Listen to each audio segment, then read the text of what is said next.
एका वटेन क्रिश्चन भावा भयणां खातीर लँड सिजन चालू आसा जाल्यार त्याच वेळार सद्या चल्ला तो रमजान जी आमचे मुस्लीम भाव भयण पाळटा.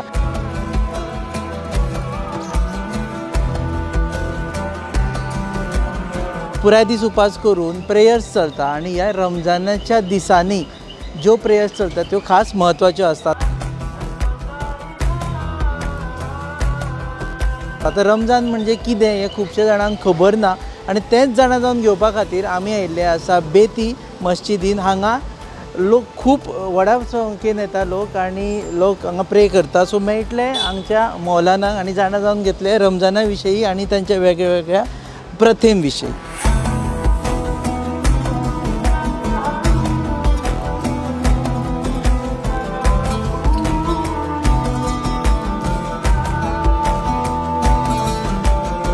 सो आमी जेन्ना प्रश्न विचारतले दॅट वूड बी द बेसीक क्वेश्चन्स, कारण खुबश्यो गजाली बींग नॉन मुस्लीम आमकां खबर नासतात त्यो जाणा जावन घेवच्यो. आनी कांय वेळा अशें जाता की खंयच्याय धर्मा विशयी खुबशे अपप्रचार जातात ते काडून उडोवपाचो एक प्रयत्न आसा, जाका लागून आमी एक दुसऱ्याचो धर्माक समजतले आनी धार्मीक सलोखो आनी एकवट आसा ते आमी राखून दवरतले आनी खास करून गोंयान. सो आमी मेळटले मौलाना इम्तियाज अहमद कादरी हांकां, जे हांगा शिकयता आनी हांगा प्रेयर्सांनी आसता आनी जाणा जावन घेतले रमजाना विशयी, ह्या पुराय दिसा विशयी आनी कितें कितें चलता आनी खुबशे ज्यो अंडरस्टँडींग मिसअंडरस्टँडींग आसा पळय ताजे विशयी.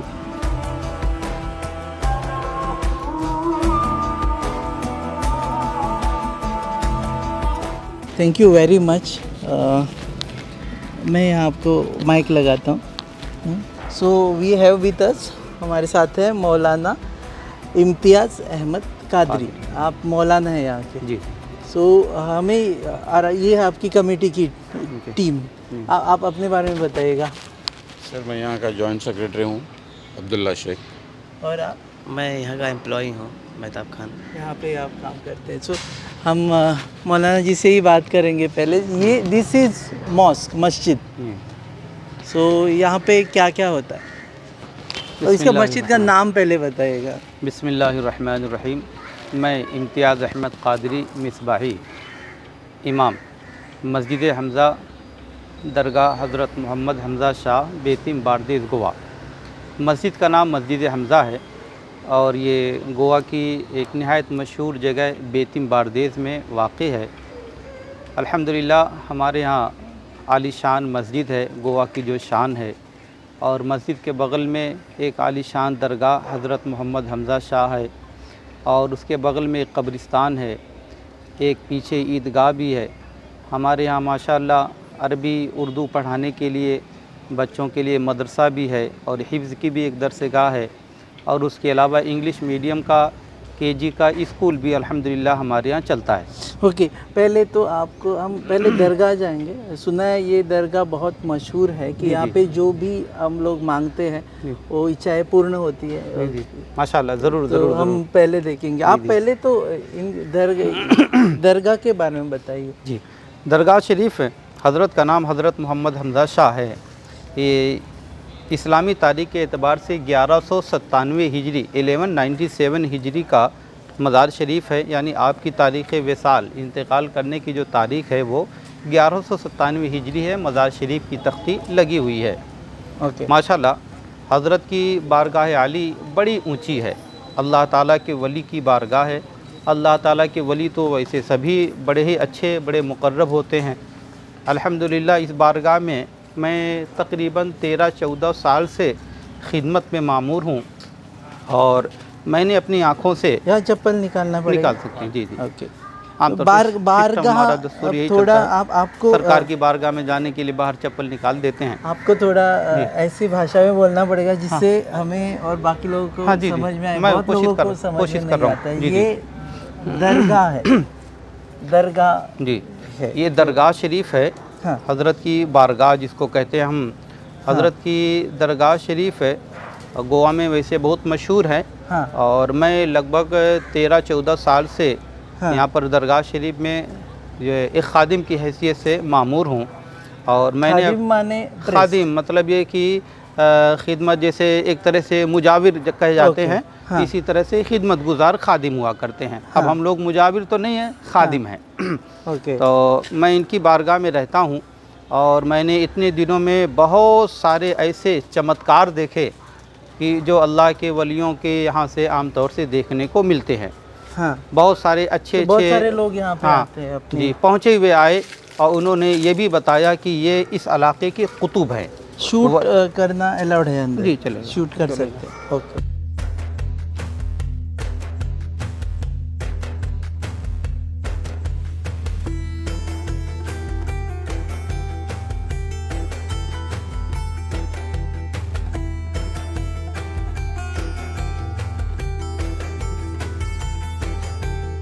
इस इलाके के ये कुतुब हैं और इनकी कुतुब का बारगाह मतलब क्या होता कुतुब का मतलब होता है अल्लाह ताला के दोस्तों में जिनको वली कहा जाता है। हाँ। उनमें जो एक हायर मर्तबा होता है हाँ। वो कुतुब का हुआ करता है। हाँ। और ये बेतीम के कुतुब हैं।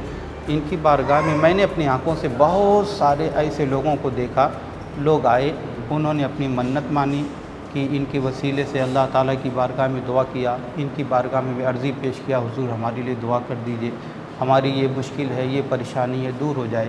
और हफ्ते में, 10 दिन में, 5 दिन में, पता लगा 2 दिन में, कोई महीने में, कोई साल में वापस आया चादर लेकर, फूलों की प्यारी सी चादर लेकर आया, पेश किया। जब पूछा गया क्या दुआ करें आपके लिए, तो उन्होंने कहा हमारी एक मन्नत ही पूरी हुई, हम बाबा की बारगाह में आकर खुशी से अपनी चादर पेश तो कर रहे हैं। अगर आपकी मन्नत पूरी होती है तो आपको फूलों की चादर लेके यहाँ पे ये आना कंपलसरी नहीं होता है। वो लोग अपने दिल में सोचते हैं कि हमारी आरज़ू पूरी हो गई तो हम मसलन 20 गरीबों को खाना खिला देंगे, 10 लोगों को खाना खिलाएंगे, या उन्होंने मन्नत मान लिया कि बाबा हमारी मन्नत पूरी हो गई तो आपके रोज़े पर हम चादर पेश करेंगे, तो ये खुशी से चादर आमतौर से पेश की जाती है। मन्नत मांगते वक्त आपको ऐसा कहना पड़ता है कि अगर मेरी मन्नत पूरी हो गई तो मैं ये करूँगा, वो बोलना ही पड़ता है या फिर मन्नत का ऐसे भी मतलब ही मांग- वही होता है। मन्नत का जो वर्ड है वो असल में अरबी लफ्ज़ है।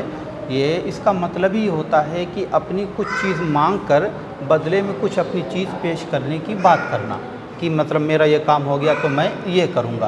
तो ये मन्नत हमारा एक इस्लामी लफ्ज़ है। वैसे तो शरई जो शरीयत हमारी इस्लामिक लॉ है उसमें मन्नत का इस्तेमाल किया गया है, और लेकिन जो शरीयत की नज़र में मन्नत है वो उसका एक अलग पहलू है। शरीयत में हमारे जो मन्नत का तरीक़ा सिखाया गया वो ये है कि हम इस तरह से मन्नत करते हैं, या अल्लाह मेरी ये आरज़ू, मिसाल के तौर पर मेरा बेटा बीमार है, तू करम कर दे मेरा बेटा अच्छा हो जाए, मेरा बेटा अच्छा हो जाएगा तो मैं 2 रोज़े रखूँगा, या मैं 50 रकात नफल नमाज पढ़ूँगा, या मैं 10 गरीबों को खाना खिलाऊँगा। ये असल में इस्लामी मन्नत कभी है। भी आ सकते हैं दिन हाँ, में? आ सकते हैं कि कभी भी। कब कितने बजे खुलता है ये इनका हाँ, दरवाज़ा? ये सुबह को फ़जर की अज़ान जब होती है, जब भी अज़ान होती है, जो टाइम होता है फ़जर की अज़ान का, तो सुबह को जो ये अज़ान 6 होती बजे है ऐसे होता है? और पहले ही, ओके। और पहले ही आमतौर से 5:30, पौने 6 बजे, जैसे अज़ान का टाइम होता आगे पीछे होता रहता है, तो अज़ान देकर फ़ौरन दरगाह खोल दी जाती है। मेन गेट भी खुल जाता है, दरगाह शरीफ भी खुल जाती है। तब से लेकर रात को 10:30 बजे तक रात को 10:30 बजे के दोपहर बीच में भी कभी चालू भी, रहती है? एवरी टाइम, दिन में कभी भी कोई भी आ सकता है। Anytime सुबह से आप- लेकर 10:30 बजे रात तक किसी भी वक्त कोई भी आ सकता है, खुली ओके। रहती है। तो ये बनाया कब था? ये 1197 का मज़ार शरीफ है। हाँ। पहले के जो लोगों ने देखा है, ये ऊपर छत जो पतरे की थी, हाँ। बाद में इसको जो है 2008 में तो मस्जिद की तामीर हुई। इस मस्जिद की तामीर से पहले इसकी तामीर की गई। उसकी फिक्स तारीख आपको कुछ याद है, सन कौन सा? वो सन नहीं, बहरहाल 5-6 साल, 7 साल, 8 साल, 10 साल पहले। 1197 ये आप हिजरी इंग्लिश नहीं, कैलेंडर इस्लामी कैलेंडर का, तो उसके हिसाब इंग्लिश से कैलेंडर के हिसाब से 250 ईयर्स हो गया। 250 ईयर्स की हाँ, पहले से 250 ईयर्स पहले का ये मज़ार शरीफ है पुराना। यहाँ पे, तो तब से लोग आते हैं यहाँ तब से लोग जो है और आते हैं। ये क्या मुस्लिम धर्म के लोगों को ही अलाउड है या फिर किसी भी धर्म के लोग? नहीं, अल्हम्दुलिल्लाह ये तो अल्लाह के जितने भी वली हैं, जैसे अजमेर शरीफ में कोई भी जा सकता है, सबके लिए अलाउड है। यहाँ तक कि दरगाह के अंदर भी सबकी एंट्री होती है। ये तमाम वलियों की यही बात है, यही की स्पेशल नहीं, हर जगह की वलियों की बात है कि वहाँ पर मज़हब किसी का नहीं देखा जाता है, इंसान को खाली देखा जाता है कि कोई भी इंसान, मर्द हो या औरत, अपनी कोई भी मुश्किल, कोई परेशानी लेकर आया है तो उसके लिए एंट्री में कोई मना नहीं। तो आपने चमत्कार होते हुए देखा है यहाँ बहुत, पे, बहुत, जिन्होंने बहुत। मन्नत मांगी है? अपनी आंखों से तो बहुत देखा है हमने, लोगों ने बहुत से, आके बहुत से बताया है? देखा, बहुत देखा, बहुत देखा। ओके, तो हम जाएंगे अभी मस्जिद में, जी वहाँ जाना और शूट करना अलाउड रहता है? अलाउड रहता है, वो मुश्किल नहीं। जी ओके, अभी रमज़ान का महीना चल रहा है, जी जी। ये 30 दिन का होता है। हाँ, रमज़ान का महीना जो है हाँ चाँद के ऊपर डिपेंड करता है। हाँ चाँद अगर 29 तारीख का 29 का हो गया, 29 का, हाँ तो फिर महीना 29 का हुआ। हाँ। और अगर 30 का के ऊपर चाँद हुआ 30 तारीख पूरी करके, तो फिर 30 का महीना हुआ, उसी हिसाब से ईद होती है। क्योंकि एक हदीस शरीफ हमारे प्यारे नबी हज़रत मोहम्मद सल्लल्लाहु अलैहि वसल्लम फरमाते हैं हाँ कि चाँद देखकर रोज़ा रखो और चाँद देखकर ईद करो। बस हाँ। अगर बदली हो जाए, यानी किसी वजह से चाँद ना दिखाई पड़े, तो फिर 30 की गिनती पूरी कर लो। तो मैक्सिमम मिनिमम 29 तारीख 29 और मैक्सिमम 30 तारीख, तो ना उससे ऊपर 29th ना ऑफ उससे नीचे। मार्च। जी जी। अभी ये कब होगा रमज़ान? ये अभी तो लास्ट महीना जो शाबान का हुआ, मतलब रमज़ान का जो चाँद हुआ है, हाँ। वो 30 के हिसाब से हुआ है। हाँ, तो अब ये अगर 29 का चाँद होता तो 31 को हो जाएगी ईद। 31 मार्च। हाँ, 31 मार्च को ईद पड़ेगी। हाँ। और अगर 30 का महीना हो तो फिर 1 अप्रैल को। तो आप फिर अनाउंस करते हैं कि कब करना हाँ, पड़ेगा? उस रात को 29 को चाँद देखने के लिए हमारे गोवा में हिलाल कमेटी है, उसी हाँ। के लिए। हिलाल कमेटी का मतलब जो चाँद देखने की हाँ। पूरी एक कमेटी हुआ करती है। हाँ। एसोसिएशन ऑफ ऑल गोवा मुस्लिम जमात है गोवा में, हाँ। उसी के अंडर जो है वो कमेटी अपना काम करती है, हिलाल कमेटी। हाँ। इसके लिए हम सब लोग जो है वहाँ वेरना का एक अजीमुशान मदरसा, बड़ा मदरसा है। हाँ। उसी मदरसे में पूरे गोवा से हिलाल कमेटी के सारे मेंबर्स इकट्ठा होते हैं। जो जामे मस्जिद, बड़ी बड़ी मस्जिदें हैं, उनके जो इमाम हैं वो हाँ। उसके मेंबर हैं। वो सब लोग इकट्ठा होते हैं शाम के टाइम में 29 को। सब लोग चाँद देखते हैं और गोवा में बाकी लोगों से भी रिक्वेस्ट करते हैं कि सब लोग देखें, कहीं भी दिख जाए तो वो अपनी गवाही पेश करते हैं।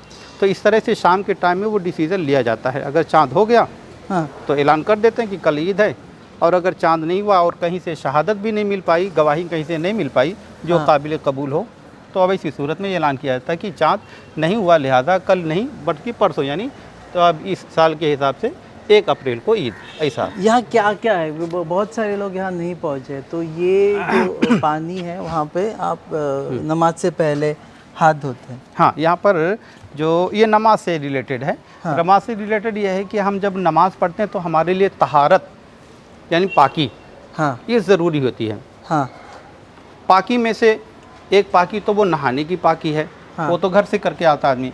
लेकिन यहाँ पर जब आया तो नमाज से पहले ये कुरान शरीफ में अल्लाह ताला का हुक्म है कि जब तुम्हें नमाज़ पढ़ना हो तो वज़ू कर लिया करो। इसका हाँ। नाम वज़ू है। वज़ू वज़ू का में क्या मतलब होता है? हाथ वज़ू धोना। का मतलब होता है उसमें पहले हाथ धोते हैं, फिर कुल्ली करते हैं, फिर नाक में पानी चढ़ाते हैं, फिर चेहरा धोते हैं, फिर दोनों हाथ धोते हैं कोहनी तक। हाँ उसके बाद में फिर सर का मसा करते हैं भीगे हाथ से, फिर दोनों पाँव धोते हैं। इसका नाम वज़ू है। ये सारे काम करने के बाद ही हम मस्जिद में नमाज़ पढ़ने के लिए जा सकते हैं। अब वज़ू करने के लिए पानी ज़रूरी है, तो इसके लिए क्या है, मॉडर्न ज़माने में आदमी टोंटी लगा के रखता है, नल जो उधर लगे हुए हैं, नल लगे हुए हैं। और ये पुराना सिस्टम है जो हौज़, इसको हौज़ कहा जाता है। हाँ। ये पानी इकट्ठा किया रखा रहता है, ये हौज़ कहा जाता है। पहले ज़माने से भी इसी हौज़ में वज़ू करते आए हैं। अब नया ज़माना थोड़ा तकनीक का आ गया तो इसलिए अब नल का इस्तेमाल होने लगा है। लेकिन हौज़ को इसलिए आज भी कायम रखा गया है कि एक तो इसमें खूबसूरती बड़ी अच्छी है, जहाँ रहता है अच्छा लगता है। दूसरे कि इसमें पानी की सेफ्टी बहुत है। हाँ। टोटी से चालू करेंगे आप तो पानी उसमें वेस्टेज बहुत जाता है। हाँ और इसमें क्या होता है, जितना हाथ से आप पानी निकालेंगे यूज़ बस उतना ही होगा। हाँ। बाकी पानी उसमें बचा हुआ है। तो इस तरह से इसमें पानी की सेफ्टी वाटर बहुत का अच्छी भी है। हो गया। सेव वाटर सेव लाइफ का मैसेज गोवा देता है और यहाँ हम उस पर अमल करते हैं। इसमें मछलियाँ क्यों रखी है? मछलियाँ बस वैसे ही खूबसूरती के लिए, और कोई इसमें मकसद नहीं है। हाँ। मछलियाँ खूबसूरती के लिए रख दी जाती हैं और कोई इसमें नहीं है। स्पेशली हमको उसकी वज़ू करने के लिए इसको रखा जाता है। ओके, और यहाँ पे आपका हमजा स्कूल है, हमजा एंजल्स प्री प्राइमरी जी। स्कूल, वहाँ पे क्या पढ़ाया जाता है?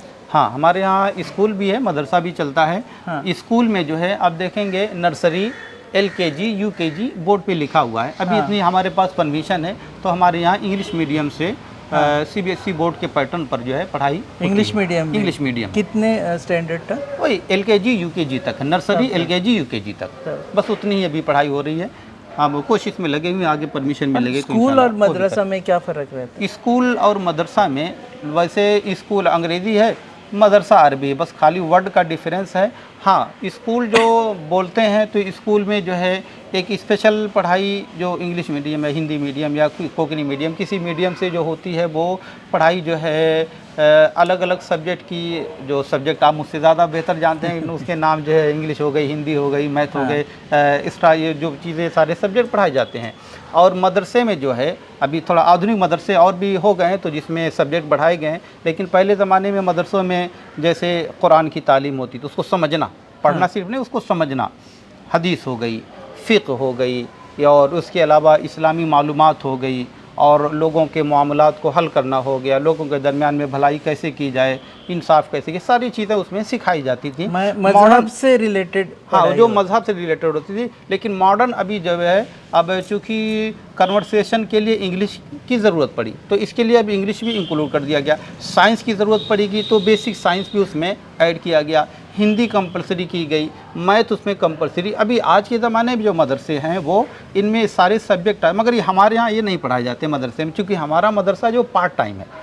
हमारा जो पार्ट टाइम है वो बच्चे ऑलरेडी सुबह को स्कूल जाते हैं पढ़ने, हाँ, स्कूल जाते हैं, वो दोपहर को आते हैं, खाना खा के 3 बजे फिर हमारे पास सिर्फ अरबी और उर्दू सीखने आप आते हैं। पढ़ाते हैं मदरसे में? मैं पढ़ाता हूँ, हमारे यहाँ और भी कई स्टाफ, हमारे 8 लोग। स्ट्रिक्ट टीचर हैं आप या फिर आप प्यार से पढ़ाते मैं वो टीचर हूँ कि मुझको देखने के बाद बच्चे मुस्कुराते थे। हैं? डांटे वाटे नहीं, ज़रूरत पड़ने पर वो फ़ारसी में कहा जाता है दुरुस्ती और नरमी बहम दरबे अस्त, सख्ती और नरमी दोनों मिली जुली है तो अच्छा है। क्योंकि बच्चों के साथ सिर्फ आप मुस्कुराते ही रहेंगे तो कुछ बच्चे ऐसे रहते हैं जिनको डांट की ज़रूरत पड़ती है।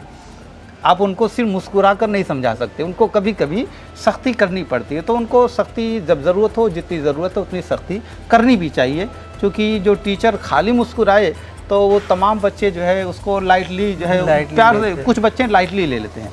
तो इसके लिए दोनों की ज़रूरत जैसी पड़ती है उसके हिसाब से अमल किया जाता है। जी, अब हम मस्जिद में जा सकते हैं? जी जी। ओके।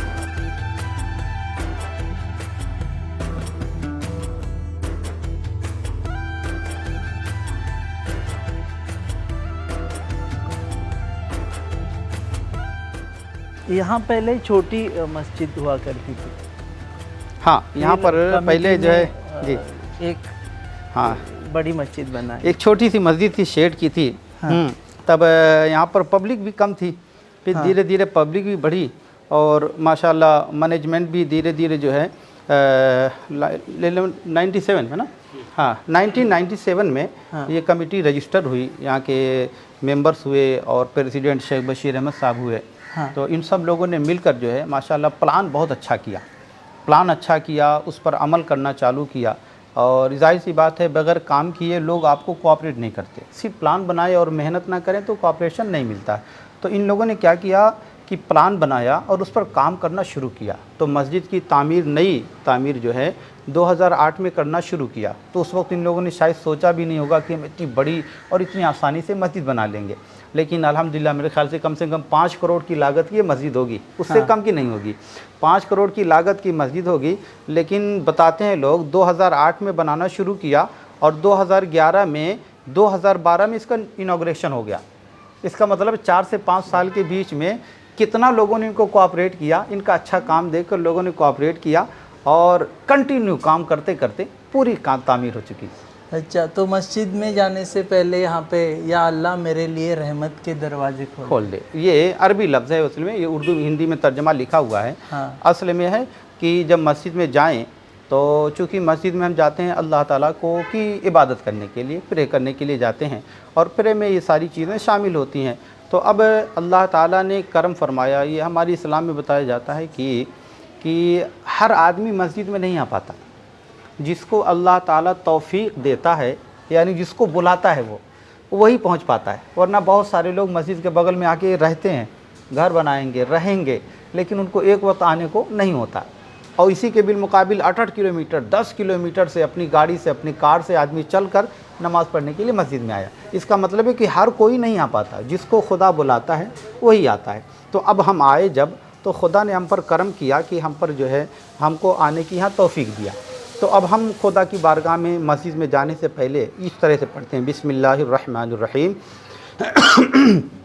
अस्सलातु वस्सलामु अलैका सय्यदी या रसूलल्लाह सल्लल्लाहु तआला अलैहि वसल्लम, अल्लाहुम्मा फ़्तहली अब्वाब रहमतिक। इसका तर्जमा तो या अल्लाह मेरे लिए अपनी रहमत के दरवाज़े खोल दे। हम सीधा पाँव, राइट पाँव अंदर डालते हैं और बाहर निकलने के लिए उल्टा पाँव, लेफ़्ट पाँव बाहर निकालते हैं। ये तरीका होता है चलने का।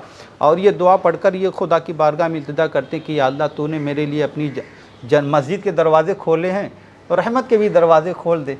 तो ये दुआ इसलिए पढ़ी तो जाती है। अंदर जाते हुए कंपलसरी राइट पाँव पहले डालना पड़ता ये सिस्टम होता है। है। ओके, और आते वक्त कंपल्सरी ऐसे बोले तो पीछे से हमारे आना इस्लाम में ये सिखाया गया कि कोई भी अच्छा काम करो तो राइट से करो। एक हदीस शरीफ है, हज़रत आयशा सिद्दीक़ा रज़ियल्लाहु ताला अन्हा फरमाती हैं कि काना युहिब्बु रसूलुल्लाह सल्लल्लाहु अलैहि वसल्लम काना युहिब्बु तयामुना हत्ता तनउला व तरज्जुल, कि अल्लाह के रसूल सल्लल्लाहु अलैहि वसल्लम हमेशा राइट को पसंद करते थे, यहाँ तक कि कंघा करने में भी, यहाँ तक कि जूता पहनने में भी राइट, पहले राइट ही का इस्तेमाल करते हैं। हर अच्छा काम और जो अच्छा नहीं है, मसलन टॉयलेट में जाना, बाथरूम में जाना है तो उल्टा पाँव, अच्छा, घर में जाना तो सीधा पाँव। हाँ, तो इस तरह से जो अच्छी जगह है जहाँ पर जाने के लिए घर से वो बाहर अच्छा काम निकलते शुरू हुए कर देते हैं, उल्टा पाँव बाहर निकालते हैं, हाँ लेफ्ट बाहर निकालते हैं और अंदर जाने के लिए राइट अंदर डालते हैं। तो हर अच्छी जगह हम जो जाते हैं वहाँ पर राइट का इस्तेमाल करते हैं। कुर्ता पहनना तो हम पहले राइट हाथ उसमें डालते हैं। तो ये हमारा इस्लामिक सिस्टम है और राइट को अच्छा, मतलब लेफ़्ट के भी मुकाबिल राइट को ज़्यादा जो है अच्छा कहा भी जाता है। तो इसके लिए हम राइट ही का इस्तेमाल मस्जिद में अहमियत दी जाती है। जी अहमियत देते हैं। मेरे हिसाब से कॉलेज में मेरी भी हिंदी अच्छी हो जाएगी आपसे जी। बात करके। अच्छा, तो फिर बिस्मिल्लाहिर्रहमानिर्रहीम अस्सलातु वस्सलामु अला रसूलिल्लाह सल्लल्लाहु अलैहि वसल्लम अल्लाहुम्मा फ़्तहली अब्वाब रहमतिक। हाँ, ये मस्जिद का अंदरूनी मंज़र है। हाँ, मस्जिदें अल्लाह ताला की इबादत के लिए सिर्फ बनाई जाती हैं। हाँ, यहाँ पर जो काम होता है वो सिर्फ यही कि या तो नमाज़ पढ़ें या कुरान शरीफ की तिलावत करें या बैठकर तस्बीह पढ़ रहे हैं, दुरूद शरीफ पढ़ रहे हैं, इस तरह की जो भी चीज़ें पढ़ रहे हैं, या मज़हबी किताबें पढ़ना चाहें, या कभी ज़रूरत पड़ गई वाज़ करने की, लोगों को नसीहत करने की, कुछ दीन इस्लाम की बातें हैं, रोज़ा नमाज की बातें हैं, उनको बताना समझाना, तो इन सारी की कामों के इस्तेमाल के लिए सिर्फ मस्जिद का इस्तेमाल हुआ करता है। बाकी दुनिया की किसी इस काम के इस्तेमाल के लिए मस्जिद नहीं है। यहाँ तक कि हमारे नबी हज़रत मोहम्मद सल्लल्लाहु अलैहि वसल्लम फरमाते हैं कि मस्जिद के अंदर दुनिया की बातें करना मना है। इसलिए मना है कि आप फरमाते हैं कि मस्जिद के अंदर दुनिया की बातें करना नेकियों को खा जाता है, उसी तरह से जिस तरह से आग लकड़ी को खा जाती है। यानी मस्जिद में बैठे तो सिर्फ अच्छी बातें करो, अल्लाह रसूल का ज़िक्र करो, कुरान पढ़ो, नमाज़ पढ़ो, ये सारे काम करो। बाकी दुनिया की बातें, हेलो हाय कैसे हैं, हाँ ठीक है, धंधा कैसा चल रहा है, ये सारी बातें मस्जिद के बाहर। मस्जिद के अंदर ये सारे काम अगर किए जाएं तो उससे नेकी पुण्य कमाने मस्जिद में आता है, और दुनिया की बात करेगा तो उल्टा, और जो बैलेंस बचा हुआ है वो भी ख़राब हो जाएगा। तो इसलिए हम मस्जिद में खाली जो है इबादत करने के लिए आते हैं। और आप देखेंगे अभी वीडियो में आपको दिखाई भी पड़ेगा कि हमारे मस्जिद में सिर्फ किताबें ही रखी रहती हैं, हाँ, पढ़ने के लिए। वो किताबें कुरान शरीफ की हैं, चाहे मुकम्मल हो, चाहे सेपरेट पारे पारे हों, या कुछ ज़िक्र और अस्कार की किताबें आपको मिलेंगी पेटी में, उनमें भी सब पारे रखे हुए हैं। और ये जगह जगह भी जो रमज़ान में दुआ पढ़ी जाती है वो दुआएं लगी हुई हैं।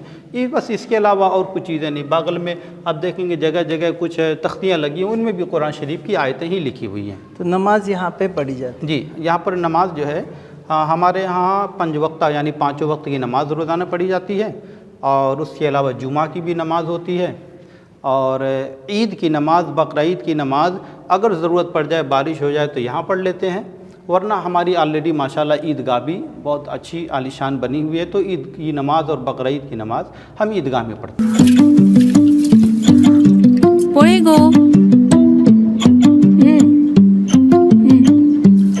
शी पाड पोडू हांचे कसलो सावार आयला देव जाणा. कितले आशेन हाडिल्ले हांवें सगळे. मम्मा तू चड चितू नाका, राव हे पळय सगळ्यात शुद्ध पंचामृत जे दिता शुद्धता आणि पौष्टिकतेची हमी, आणि त्याच वांगडा ही वेगवेगळी शुद्ध तेलां आणि बरेच प्रोडक्ट्स अशें. जशी आवयची माया जायना कमी, पंचामृता दिता शुद्धतेची हमी. पंचामृता. ईदगाह भी है यहाँ है पे पीछे है, ईदगाह भी है। जो बड़ी बनी हुई जी जी माशाल्लाह आलीशान है, बड़ी है। लास्ट ईयर वो तो देख भी सकते हैं। हाँ वो। जाएंगे इंशाल्लाह ज़रूर जाएंगे। तो यहाँ पे जो ये सीट है इसके ऊपर कौन बैठता है? हाँ ये जो है ये सारी रोज़ जो बनी है इनको सफ़ कहा जाता है। हाँ जितने लोग खड़े होते हैं सब ऐसे रो में खड़े होते हैं। मतलब मैं यहाँ खड़ा हो गया, हमारे बगल में यहाँ खड़े हो गए, हाँ। तो एक दूसरे से कंधे से कंधा मिलाकर खड़े हो जाते हैं। बीच हाँ। में स्पेस नहीं छोड़ते, हाँ। कंधे से कंधा मिलाकर खड़े हो जाते हैं। जो पीछे खड़े तो उनको मुक्तदी कहा जाता है, और जो नमाज पढ़ाने वाले होते हैं वो आगे वहाँ पर खड़े होते हैं, वो जिसको मुसल्ला कहा जाता है। ओके। वो मुसल्ला कहा जाता है। वो नमाज पढ़ाने के लिए इमाम अकेले आगे खड़े होते हैं, हाँ। बाकी सब लोग पीछे कंधे से कंधा मिलाकर खड़े होते हैं। तो ये जमात का सिस्टम है। और बाकी जो लकड़ी की ऊंची सी चीज़ जो सीढ़ी वाली बनी है उसको मिंबर कहा जाता है। हाँ। जुमा के दिन नमाज भी होती है और उसमें अरबी ज़बान में खुतबा उसको बोलते हैं, पढ़ना जो स्पीच होती है अरबी ज़बान में, वो खुतबा उसी पर खड़े होकर दिया जाता है। क्योंकि वैसे भी स्पीच आदमी ऊंची जगह पर खड़े होकर देता है, तो इसके लिए क्या है वो अरबी ज़बान की जो स्पीच है हमारे प्यारे नबी हज़रत मोहम्मद सल्लल्लाहु अलैहि वसल्लम से ही वो सिस्टम चला रहा है। वो सिस्टम अभी भी बाकी है।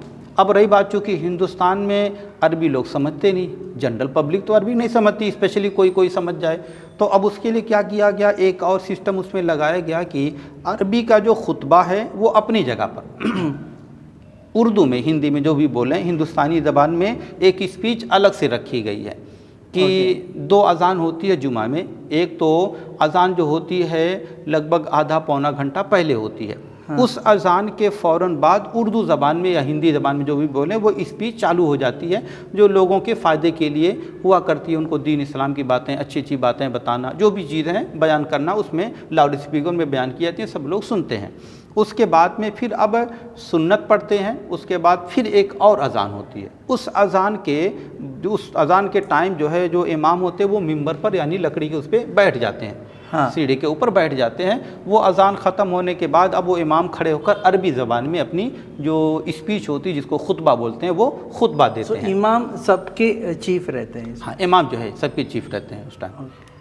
तो और ये जो ईमान लाए और अच्छे काम किए वह जन्नत वाले हैं, उन्हें हमेशा हाँ उसमें रहना है। ये कुरान शरीफ की आयत है कि जो अल्लाह पर ईमान लाए और अच्छे काम किए, ईमान भी और अच्छे काम भी दोनों कंपलसरी हैं। हाँ। अल्लाह ताला को खुश करने के लिए ईमान लाना भी ज़रूरी है, उसको मानना, और उसने जो मानने का हुक्म दिया है उन सारी चीज़ों को मानना। और उसके बाद अच्छे अमल, जैसे अच्छे अमल में हमारे अभी इस्लाम लाने के बाद नमाज हो गई, रोज़ा हो गया, हज हो गया, ज़कात हो गई, उसके अलावा बड़ों की इज़्ज़त हो गई, छोटों पर शफ़क़त हो गई, गरीबों की मदद हो गई, ज़रूरतमंदों की कामों में आना और लोगों के दरमियान में मेल मिला महब्बत, ये सारी चीज़ें बांट कर रखना, फूट से बचाकर लोगों को इकट्ठा रखना। तो ये सारी चीज़ें, चाहे छोटी चीज़ हो चाहे बड़ी चीज़ हो, यहाँ तक कि हमारे यहाँ छोटी छोटी चीज़ हो जिसको आमतौर से दुनिया कहती है कि ये काम जो है सोशल वर्किंग का है या ये काम जो है ह्यूमैनिटी का है, हमारे इस्लाम में ह्यूमैनिटी के तमाम कामों को जो है ऐसे ही जो छोटे छोटे काम हैं इनको इबादत का दर्जा दिया गया। मसलन ये कि हमको सिखाया गया कि रास्ते पर चल रहे हो, अगर आपको कहीं पत्थर नज़र आ जाए, आपको ये लगे कि ये पत्थर अगर यहाँ रहेगा तो कोई मोटरसाइकिल वाले की पहिया उस पर पड़ जाएगी तो वो गिर सकता है, कोई पैदल चलने वाले के पाँव में चुभ जाएगा, तो हुक्म है कि उसको उठा के किसी सेफ जगह रख दो। तो ये उठा के ह्यूमैनिटी के तौर पर रखा, मगर हमारा इस्लाम कहता है ये इबादत है, इबादत है, ये भी एक छोटी सी इबादत, मगर ये भी इबादत है। तो इस तरह से हमारे इस्लाम में जो अल्लाह ताला ने जो हमसे चाहा वो यही कि हम एक अच्छे इंसान बन कर रहे हैं, हम एक अच्छे इंसान बन कर रहे हैं। हम जितने अच्छे ईमान लाने के बाद जितने अच्छे इंसान बनेंगे उसकी बारगाह में उतने ही ज़्यादा हम मकबूल होंगे। तो सोशल वर्क जो हम बोलते हैं या फिर हाँ। जो भी करते हैं वो ये रिलीजन का ही पार्ट है, हमारे मज़हब का एक पार्ट है। एक अच्छा मुसलमान जो है हमेशा एक अच्छा सोशल वर्कर हुआ करता है, ये हमारे इस्लाम में हमको ये सिखाया जाता है। तो इसके लिए सोशल वर्किंग हमारे यहाँ हद से ज़्यादा आप देखेंगे। कोऑपरेशन जितना हमारे यहाँ सदका इस्लाम में दिया जाता है शायद दुनिया में उतना ज़्यादा और कहीं पर नहीं निकाला जाता है। सबसे ज़्यादा पूरी दुनिया में देखा 2.5% 2.5% जो है वो तो ज़कात है ही जो निकाली जाती है। हाँ। उसके अलावा भी हमारे यहाँ फ़ितरा भी निकाला जाता है, 2 ईद के मौके पर होता है। उसके अलावा भी सदका आप देखेंगे दुनिया भर में बहुत सारे लोगों को जो है सदक़े के ज़रिए उनकी मदद की जाती है। तो ये सारी चीज़ें हमको सिखाई जाती है इस्लाम में कि दूसरों की मदद करो, खुदा ने दिया है तो अकेले के लिए नहीं दिया है, उसमें से दूसरों को भी शेयर करने के लिए दिया। बांटो, जितना बांटोगे उतना बढ़ेगा। ये कहा जाता है सदका करने से आज तक कोई गरीब नहीं हुआ, बढ़ता ही जाता है। बांटोगे तो बढ़ेगा जी। तो यहाँ से फिर ईदगाह यहाँ पे चलेंगे, ईदगाह पे चलेंगे।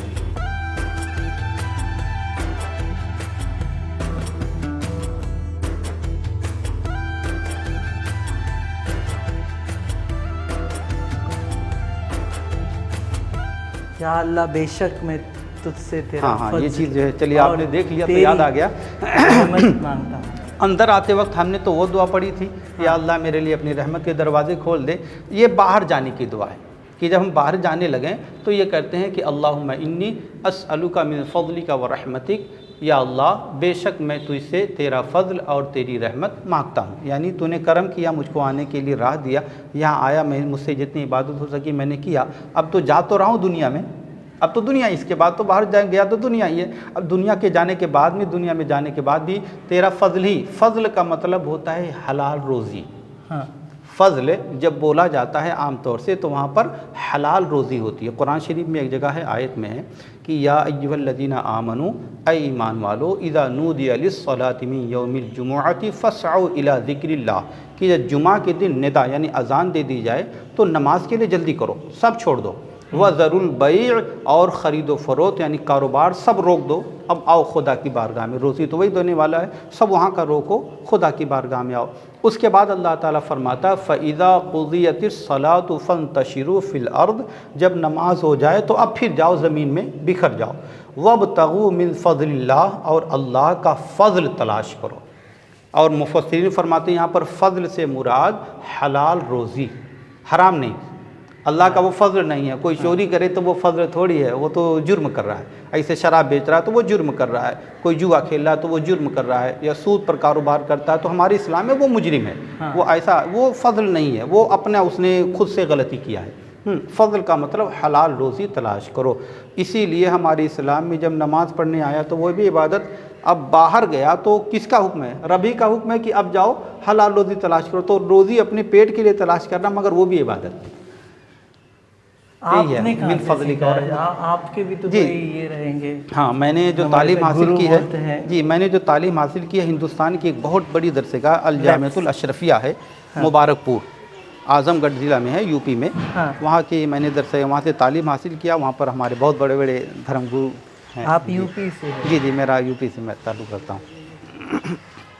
फिर आपने बचपन में ही सोचा था कि आप मौलाना बनेंगे? हाँ, ये तो आपने बात अच्छी कही कि आम तौर से क्या होता है, आदमी को बचपन ही में उसका अपने फ्यूचर में वो क्या करना चाहता है, कहीं ना कहीं से मतलब थोड़ा बहुत बात ध्यान में रहती है। हाँ। फिर उसके बाद राह मिलती है तो आदमी उसी पर निकल जाता है।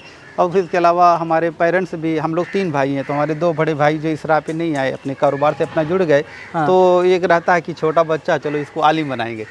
तो बचपन ही से माँ बाप की भी आरज़ू थी कि आलिम बनाएंगे, और अपनी भी तलब थी, पढ़ने में अच्छे थे, तो हम भी आगे बढ़ गए। आप पूरा भारत घूमे हैं या फिर ये आप यहीं पे? नहीं, posting है? मैं 2011 में यहाँ पे आया हूँ। हाँ। उससे पहले मैं कहीं नहीं गया था। अच्छा। मैं यूपी में रहा हूँ, 1 मरतबा MP गया हूँ। उसके अलावा मैं कहीं पर दिल्ली 1-2 मरतबा जाना हुआ था। उसके अलावा नहीं, कभी महाराष्ट्र भी नहीं आए। बस जब तक पढ़ते रहे, पढ़ने के बाद पढ़ाने लगे। जब आप पढ़ते थे तो आपको कभी ऐसे लगा कि ये मैं कर रहा हूँ लेकिन मुझे होगा या नहीं होगा, ये नहीं, अच्छा। जन्म भर करना है मुझे, वो सिखाना भी है लोगों एक्चुअली को? क्या होता है, हमारे यहाँ सिखाया जाता है कि ईदगाह किस तरफ है? हाँ, ईदगाह इधर है। हाँ। कि बच्चों के अच्छे नाम रखो। हाँ। बच्चों के अच्छे नाम रखो, क्योंकि अच्छे नाम का असर ज़ात पे पड़ता है। हाँ। अब मेरा नाम है इम्तियाज़ अहमद। हाँ। इम्तियाज़ का मतलब होता है कि अच्छे काम में आला जो है किरदार अदा करने वाला। हाँ। तो मेरे नाम का भी असर मेरे साथ बचपन ही से रहा है। हाँ। कि मैंने जिस चीज़ में भी हाथ डाला, हाँ। कि अब जैसे मैंने इस्लामियात की पढ़ाई शुरू किया तो उसमें हाँ। एक सब्जेक्ट आता अरबिक। हाँ। अरबिक में बहुत अच्छा था मैं। हाँ। फिर उसके बाद में हम जब आधे में पहुँचे क्लास में, मतलब पढ़ते पढ़ते मौलवी क्लास में, तो उसमें हमको ऑप्शनल सब्जेक्ट मिला कि अब अरबिक चाहिए या इंग्लिश। हाँ। ऑप्शनल सब्जेक्ट आया, अरबिक चाहिए या इंग्लिश। हाँ। तो हमने अपने माँ बाप से मशवरा लिया, तो उन्होंने कहा कि बेटा अरबिक तो पढ़ ही रहे, हाँ। इंग्लिश ले लो, थोड़ा सा और अच्छा रहेगा, काम आएगा। हाँ। तो हमने ऑप्शनल सब्जेक्ट इंग्लिश ले लिया। यहाँ तक कि हमारे साथी कहते थे आपकी अरबी बहुत अच्छी थी, इंग्लिश भी ले लिए। तो हमने कहा कि अरबी तो पढ़ ही रहे, तो इंग्लिश भी ले लेते हैं। उसके बाद फिर कंप्यूटर PC किया, DCA किया, ADC किया। तो अल्हम्दुलिल्लाह जिसमें भी हाथ डाले तो कंप्यूटर वो भी सीखा है? हाँ, कंप्यूटर भी सीखा, मैं डिज़ाइनर भी हूँ। अच्छा। हाँ, ओके, फुल ब्रांड का डिज़ाइनर भी हूँ मैं। हाँ। तो इस तरह से हम लोग करते रहते हैं और आज तक अल्हम्दुलिल्लाह जिस फील्ड में भी गए कोशिश करते हैं, जो वाज करते हैं वो भी लोगों को अच्छी बातें बताएं, अच्छे अंदाज में सिखाने की कोशिश करते हैं। ये हमारी ईदगाह है। हाँ, तो यहाँ पे हाँ, ये ईदगाह है के लिए थोड़ा सा कुछ परिंदे इसमें से पाल के रखे हैं, क्योंकि हाँ। और साल भर इसका इस्तेमाल ज़्यादा नहीं रहता, यूज़ नहीं रहता है। हाँ। तो इसके लिए इसको बंद करके रखते हैं ताकि जनरल पब्लिक या बच्चे हैं अंदर जाके ज़्यादा मस्ती वगैरह ना करें, और इनको भी पाल के रखें, थोड़ा अच्छा भी लगता है। हाँ। और ईद के टाइम जब आएगा तो इसको खोलेंगे और सफाई वगैरह अच्छे से करके फिर इंशाअल्लाह ताला इसमें ईद की नमाज़ पढ़ेंगे हम लोग। हाँ, ये ईदगाह है जी। साल में 2 बार। साल में 2 मरतबा इसका इस्तेमाल होता है। वहाँ भी देखिए आगे मिंबर बना हुआ है, अंदर वो लकड़ी का था, ये मार्बल का है। अच्छा। इसमें भी खुतबा पढ़ते हैं, तो उसी मिंबर के ऊपर खड़े होकर खुतबा पढ़ते हैं। तो हम लोग जैसे नॉर्मल लोग एंटरटेनमेंट के लिए मूवी देखते हैं, कहीं घूमने जाते हैं, तो मौलाना का क्या एंटरटेनमेंट रहता है? इंटरटेनमेंट के लिए देखिए आदमी की जो एक सोच होती है उसको उसी में इंटरटेन मिलता है। एक ज़माना था कि अब तो मोबाइल आ गया तो आदमी मोबाइल हाथ में उठा लेता है, इंटरटेनमेंट का एक ये भी ज़रिया हो गया है। हाँ, लेकिन क्या होता है पहले के ज़माने में इंटरटेनमेंट हमारा क्या था कि जब फुर्सत में चलो थोड़ा किताब पढ़ लेते हैं, हिकायत की किताब इसको बोलते हैं, वाक़या किस्सा कहानी की किताब पढ़ लिए, वही इंटरटेनमेंट हो गया। सोने का टाइम लेट गए, अब नींद नहीं, चलो किताब उठा के पढ़ते हैं, अभी नींद आ जाएगी। तो वो हम लोगों का इंटरटेनमेंट होता था। उसके अलावा भी घूमना टहलना भी कभी कभी टहलना चाहिए। अल्लाह ताला ने कुरान शरीफ फरमाया सीरू फिल अर्द, ज़मीन में घूमो, कि ज़मीन में घूमो और देखो अल्लाह ताला ने क्या क्या अपनी कुदरत के करिश्मे दिखाए हैं। और गोवा में तो बड़े करिश्मे हैं, अभी चले जाइए आप लेकिन घूमे गोवा में? हाँ, गोवा में घूमे, पूरे गोवा में स्कूटर से चलते हैं तो वैसे भी घूमते हैं इधर उधर और घूमे, बहुत ज़्यादा घूमे। फिर अगोड़ा फोर्ट पे गए, उसके अलावा यहाँ पर डोनापाला गए और इधर बागा बीच गए, जाते रहते हैं। कितने साल है यहाँ पे? यहाँ 2011 से आज अब तक है ऐसे 13 साल हो गया। स्पेशल किसी टूर पे नहीं घूमने के लिए गए, बस ऐसे ही मूड में आया, चलो सुबह के टाइम चलो टहल के आते हैं, वरना उसके अलावा तो चलते फिरते रहते हैं मस्जिद के काम के लिए। अब मूवी हुई थिएटर वेटर नहीं जाते? नहीं, वो सारी चीज़ें हमारे यहाँ चूँकि अलाउड भी नहीं है। हाँ, वो हमारे इस्लाम में मौलाना कोई अलाउड नहीं है या फिर नहीं, किसी को भी ये मूवी वगैरह जो है हमारे इस्लाम में अलाउड नहीं है। रही बात है वीडियो, वो एक अलग चीज़ है। हाँ। कोई अब जैसे आप वीडियो शूट कर रहे हैं, अब ये कोई देखेगा तो कुछ अच्छी बातें कुछ सीखेगा, वो एक अलग चीज़ है। रही बात मूवी की, तो मूवी हमारे इस्लाम में वो अलाउड नहीं है। मूवी ये सारी देखना चीज़ें। अलाउड नहीं है? नहीं, देखना ही अलाउड नहीं है, बनाना अलाउड नहीं है, देखना अलाउड नहीं है, वो सारी वायलेंस चीज़ें अलाउड उसमें- नहीं है? वो सब चीज़ें जो हैं अलाउड नहीं है, सब चीज़ें। तो इसकी वजह से वो हमारे इंटरेस्ट में वैसे भी नहीं आती हैं तो इसकी वजह से वो सबसे हम लोगों का ताल्लुक़ नहीं रहता है। तो हम ये सब शूटिंग ख़त्म करने से लास्ट में आपको पूछना चाहिए, आपका एम क्या है? अगर आपको ऐसे खुदा ने आके बोल दिया कि आपके पास पूरी अभी पावर है, जी, तो आपका अल्टीमेट एम क्या रहेगा? देखिए एक मुसलमान का जो वैसे भी बेसिकली जो एम होता है, अल्लाह ताला की तरफ से हमको यही हुक्म हुआ है कि तुम दुनिया में अच्छे काम करो, तुम्हें आखिरत में कामयाबी मिलेगी। क्योंकि हमारा इस्लाम जिस पर बिलीव करता है, ये एक ज़िंदगी है, इसके बाद मौत है, फिर कब्र है, कब्र के बाद फिर दोबारा उठाया जाना है। उसके बाद जो दुनिया में जो किया है वो अपनी नज़र के सामने देखना है कि जो किया अच्छा किया तो अच्छा रिज़ल्ट आएगा, बुरा किया तो बुरा रिज़ल्ट उठाएगा। तो इसलिए हमारा सबसे पहला एम तो यही है कि दुनिया में हम अपने रब को अल्लाह ताला को खुश कर लें, ताकि आखिरत में अल्लाह ताला हमें जन्नत दे। ये तो एक वो हमारी ज़िंदगी का एक हदफ, जिसको मकसद बोलते हैं, हमारी ज़िंदगी का सबसे बड़ा मकसद है। उसके अलावा हमारा एम जो है, चूँकि हम एक सोशल रिफार्मर हैं, तो हमारा एक बहुत बड़ा एम है कि हमारा मुल्क भारत, यहाँ पे रहने वाले, इसको कहा जाता है कि यहाँ पर क्या है, भिन्नता क्या बोलते हैं, वर्ड मुझको नहीं आता है कि बहरहाल उसमें बहुत सारी तरह के लोग रहते हैं मगर सब में एकताई है, यूनिटी सब में है। हाँ, बहुत ज़्यादा तरह तरह के लोग हैं, अलग अलग धर्म के लोग हैं, अलग अलग कल्चर के लोग हैं, अलग अलग ज़बान के लोग हैं, मगर हमारे जो कॉन्स्टिट्यूशन ने सबको जोड़कर एक करके रखा है, सबको जोड़कर एक करके रखा है। तो हमारा सबसे बड़ा एम तो यही होगा कि हमारे हिंदुस्तान में सब एक ही बनकर रहें, मज़हब नहीं सिखाता, आपस में बैर रखना, हिंदी हैं हम, वतन है हिंदुस्तान हमारा, यही हमारा मकसद है कि हमारे हिंदुस्तान में सब लोग एक बनकर रहें, भाई भाई बनकर रहें, एक दूसरे से मिलजुल कर दोस्त अहबाब बनकर रहें।